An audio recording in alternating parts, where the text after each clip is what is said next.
School కూడా ఇప్పటివరకు ఏర్పాటు చేయలేదు అధ్యక్ష. ఒకవైపేమో మరి మన పన్నులు తీసుకుంటారు, ఇంకోవైపేమో వచ్చి మనని ఈ రకంగా అవమానించే పరిస్థితి.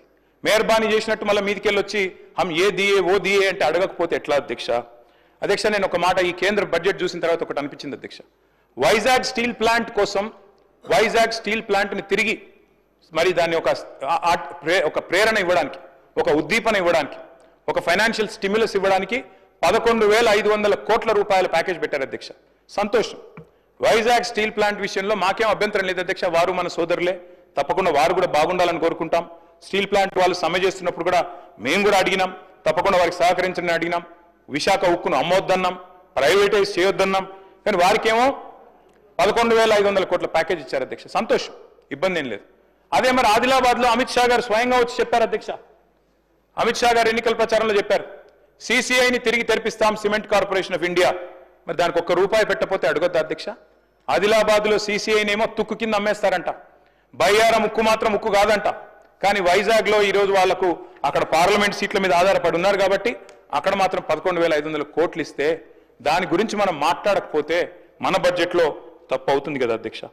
అధ్యక్ష సింగరేణి స్వయంగా డిప్యూటీ సీఎం గారే చూస్తున్నారు ఇప్పుడు ఎనర్జీ డిపార్ట్మెంట్. సింగరేణి అధ్యక్ష మనం అడిగినాం, గతంలో కేసీఆర్ గారి ప్రభుత్వం అడిగింది, మీరు దయచేసి నామినేషన్ మీద బొగ్గు గన్లు ఇవ్వండి సింగరేణికి. ఎట్లా అయితే మీరు గుజరాత్ మినరల్ డెవలప్మెంట్ కార్పొరేషన్కి ఇచ్చినారో నామినేషన్ మీద అట్లే మాకు కూడా ఇవ్వండి అని అడిగినాం. కానీ ఇవ్వరు అధ్యక్ష. గుజరాత్కు ఒక న్యాయం, తెలంగాణకు ఇంకో న్యాయం అన్నట్టుగా ఇవ్వడం లేదు అధ్యక్ష. చివరికి అధ్యక్ష మనం కనుక పట్టించుకోకపోతే సరే, మనం సింగరేణిలో 51% మనం, 49 వాళ్ళు. కానీ భవిష్యత్తులో డిజిన్వెస్ట్మెంట్ ప్రపోజల్ పెట్టినా ఆశ్చర్యం లేదు అధ్యక్ష. అదే మాదిరిగా అధ్యక్ష నీతి ఆయోగ్ సిఫారసు చేసింది, మిషన్ కాకతీయ, మిషన్ భగీరథ మంచి పథకాలు 24,000 కోట్లు కేటాయించండి అని కేంద్ర ప్రభుత్వానికి సిఫారసు చేస్తే 24 పైసలు ఇవ్వలేదు అధ్యక్ష. అందుకే అంటున్నాం, మరి అడగాల్సింది అడగాలి. మా వాళ్ళు బీజేపీ మిత్రులు, ఎమ్మెల్యేలు, ఎంపీలు బ్రహ్మాండంగా నిజామాబాద్లో, ఆదిలాబాద్లో గెలిచినారు అధ్యక్ష. దుబాయ్ పోయి ప్రచారం చేసినారు, అక్కడ గల్ఫ్ కార్మికులు, వలస కార్మికులు ఉంటే అక్కడ కూడా పోయినారు. మీకేదో చేస్తామన్నారు, గల్ఫ్ వాళ్ళని చూసుకుంటాం, పెద్దపీట చేస్తాం, బాగా చేస్తామన్నారు అధ్యక్ష. మరి ₹1 పెట్టలేదు కదా అధ్యక్ష గల్ఫ్ కార్మికుల కోసం. మాట్లాడొద్దా? జహీరాబాద్ నిమ్స్కి మొండి చేయి, హైదరాబాద్ మెట్రోకు మొండి చేయి, వెనుకబడిన జిల్లాల నిధుల విషయంలో నిర్లక్ష్యం, విద్యుత్ బకాయిలు ఏవైతే ఆంధ్ర నుంచి రావాలనో వాటి విషయంలో మాట్లాడరు. మరి ఇవన్నీ ఇప్పించాల్సిన బాధ్యత కేంద్రం మీద లేదా? అడగాల్సిన బాధ్యత మన మీద లేదా? 2 మంత్రులు ఉన్నారు అధ్యక్ష కేంద్రంలో మన రాష్ట్రం నుంచి. ఒకరేమో సహాయ మంత్రి, ఇంకొకరేమో అసహాయ మంత్రి. ఇద్దరు కూడా పట్టించుకోరు, మాట్లాడరు అధ్యక్ష. తెలంగాణకు అన్యాయం జరుగుతున్నా వారు మాత్రం నోరు మెదపరు అధ్యక్ష. తెలంగాణలో ఇంత పెద్ద డిఫెన్స్ ఈకోసిస్టమ్ ఉంది, కానీ ఒక్కరంటే ఒక్కరు కేంద్ర మంత్రులు మాట్లాడరు. మన డిఫెన్స్ కారిడారు బుందేల్ఖండ్కి తరలిపోతే ఇక్కడ ఇంత పెద్ద ఈకోసిస్టమ్ ఉండి ఇన్ని వేల కోట్ల ఎక్స్పోర్ట్స్ ఇక్కడి నుంచి అవుతుంటే, తెలంగాణ ఏరోస్పేస్ రంగం, డిఫెన్స్ రంగం జాతీయ స్థాయిలో అవార్డులు సంపాదిస్తుంటే ఈరోజు బుందేల్ఖండ్కి వెళ్ళిపోతుంది అధ్యక్ష, మాట్లాడరు. అదే మాదిరిగా అధ్యక్ష వ్యవసాయ మోటార్లకు మీటర్లు పెట్టాలని చెప్పి ఆనాడు ఉదయ్ స్కీమ్లో చేరాలని చెప్పి మా మెడ మీద కత్తి పెట్టినా, ఎఫ్ఆర్బిఎంలో అడిషనల్గా 0.5% ఇస్తాం, 30,000 కోట్లు 5 ఏళ్ల లోపల మీకు వస్తుంది తీసుకోండి అంటే కూడా మేము ఒప్పుకోలేదు. రైతుల విషయంలో రాజీ పడమని చెప్పినాం. అది మోటార్లకు మీటర్లు పెట్టే విషయమైనా, వ్యవసాయ నల్ల చట్టాలైనా ఆ రోజు మేము ఒప్పుకోలేదు. నేను రాష్ట్ర ప్రభుత్వానికి విజ్ఞప్తి చేస్తా ఉన్నాను, మీరు కూడా దయచేసి వ్యతిరేకిస్తారని ఆశిస్తా ఉన్నాం. ఎందుకంటే వారు పెట్టే ఈ నిబంధనలు మంచిది కాదు అధ్యక్ష. అధ్యక్ష మేము బలంగా నమ్మేది ధర్మంతో కూడిన రాజకీయాలు చేయాలి తప్ప రాజకీయాల్లోకి ధర్మాన్ని లాగకూడదు అధ్యక్ష. పెద్దలు కేసీఆర్ గారు ఆయన ముఖ్యమంత్రిగా ఉన్నప్పుడు బహుశా ఆయన చేసినన్ని యాగాలు ఎవరు కూడా చేస్తుండారు అధ్యక్ష, ఒక ముఖ్యమంత్రి పదవిలో ఉన్నవాళ్ళు. మరి పాదం నుంచి శిఖరం వరకు కృష్ణశిలలతో నిర్మించిన అపురూపమైన దేవాలయం, 1000 ఏళ్ల వైభవం, యాదగిరి లక్ష్మీ నరసింహస్వామి గారి దేవాలయం అధ్యక్ష. మరి దేశం కోసం, ధర్మం కోసం అని రోజు చెప్పేటోళ్ళు అధ్యక్ష. మా వేములవాడ రాజన్న గుడికి ₹1 తెచ్చిండ్రా అధ్యక్ష?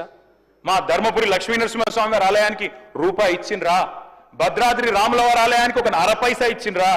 లేదా జోగులాంబ అమ్మవారికి ₹1 ఇచ్చిండ్రా?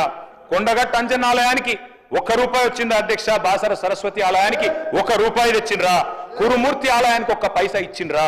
అందుకే అంటున్న అధ్యక్ష, నేను అడగాలే, అడగకపోతే స్పందించరు.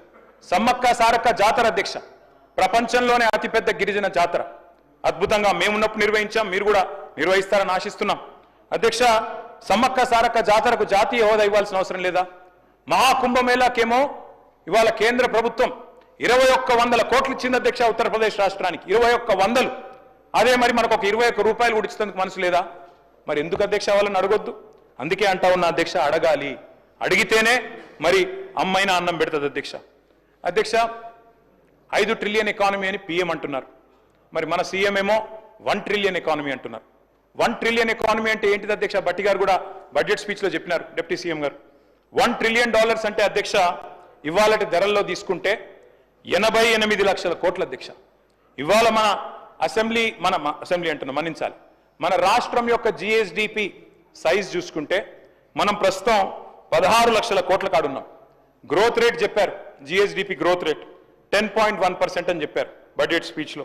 మరి అదే రేటు ఉంటుంది అనుకుంటే అధ్యక్ష, మరి ప్రస్తుత ధరల ప్రకారం అయితే 17 ఏళ్ళు, కానీ స్థిర ధరల ప్రకారం అయితే 35 ఏళ్ళు పడుతుంది అధ్యక్ష.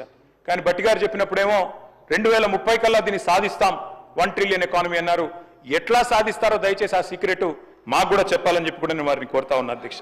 అధ్యక్ష అటు కేంద్ర సర్కారు ఇటు రాష్ట్ర సర్కారు అధ్యక్ష ఇద్దరు కూడా నినాదాలు ఘనం అధ్యక్ష, విధానాలు మాత్రం శూన్యం. కొటేషన్లు అధ్యక్ష, బడ్జెట్ స్పీచ్లో అక్కడ ఇక్కడ కొటేషన్లు పుష్కలం, అలొకేషన్లు మాత్రం నిష్ఫలం అధ్యక్ష.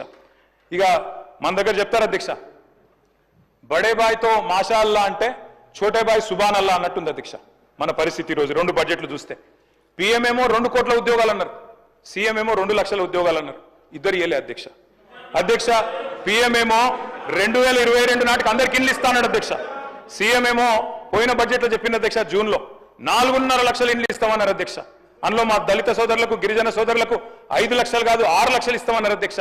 మళ్ళీ సంవత్సరం తర్వాత కూడా మెచ్చుకోవాలంటే అధ్యక్ష అదే స్పీచ్ మళ్ళీ చెప్పిండ్రు, 4.5 లక్షల ఇండ్లు అన్నది మళ్ళీ చెప్పిండ్రు, మళ్ళీ అదే మాట చెప్పిండ్రు. ఇంకా ఈసారి ఎస్సీ ఎస్టీలకు 1 లక్ష తగ్గించి చెప్పిండ్రు.